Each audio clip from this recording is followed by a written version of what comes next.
Oleme kaamera ette saanud nüüd Põlva Serviti mängujuhi Ardo Puna ja mängu värskeks intervjuuks. Küsiks kohe ära, et mis selle lõpus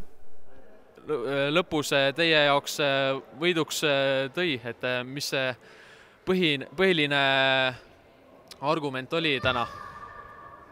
No kindlasti värava ja kaitsetöö oli lõpus väga hea ja me jooksime seal, ma ei tea, 3-4 kiiret.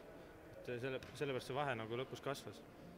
Et pakkusite küll täna siin Viimsile mängu, aga mehed vist ei suutnud seda kohe nagu vastu võtta, et lõpus lihtsalt jooksitegi Viimsi mehed üle, et kuidas te järgmisele mängule siit vastu lähete, et 2-0 on nüüd see seeria eduseis?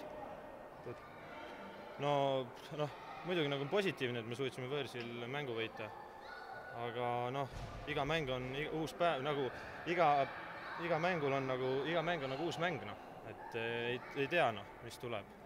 Aga kindlasti soov oleks meeskonnal ikkagi kodus see seeria lõpetada.